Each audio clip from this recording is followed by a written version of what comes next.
Mig og Luke, vi har ledt hele Danmark rundt for at finde de her frugtkager her. Og nu skal vi hakke med smage dem, alle sammen. Vi har godt nok købt 2 pistache, et æble, hindbær og et jordbær, som er fucking gået i stykker. Vi starter med en pistache. Skal jeg tage den del? Jeg tager den anden del. Wow. Wow! Det... Okay, det er egentlig mere kageagtigt, end jeg regnede med. Jeg synes, jeg var så meget god. God damn. Den er god, den her. Ja. Jeg tror, jeg tager jordbær i stedet for. Lad os prøve jordbær i stedet for.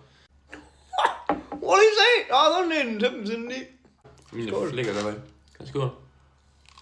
Uha. Uha. Ja, der blev det for meget jordbær for mig. Det smager med meget jordbær. Ja. Så tag æblet. Æble. Den kan næsten ikke skuffe, føler jeg. Så er der altså klat i den der midt igen. Det er et æble. Hvad er æblet? Fuck, det smager meget. Altså, hvis du tog en bid af det æble. Ja, ja. Jo, den er god. Altså, men Ja, den smager bare ikke så jeg vil ikke købe den igen. Nej, det er heller ikke. Så kan jeg da tage en bær så, hvis jeg har, ja. Men I kan prøve at se den. Det ser sådan der ud. Okay, jo.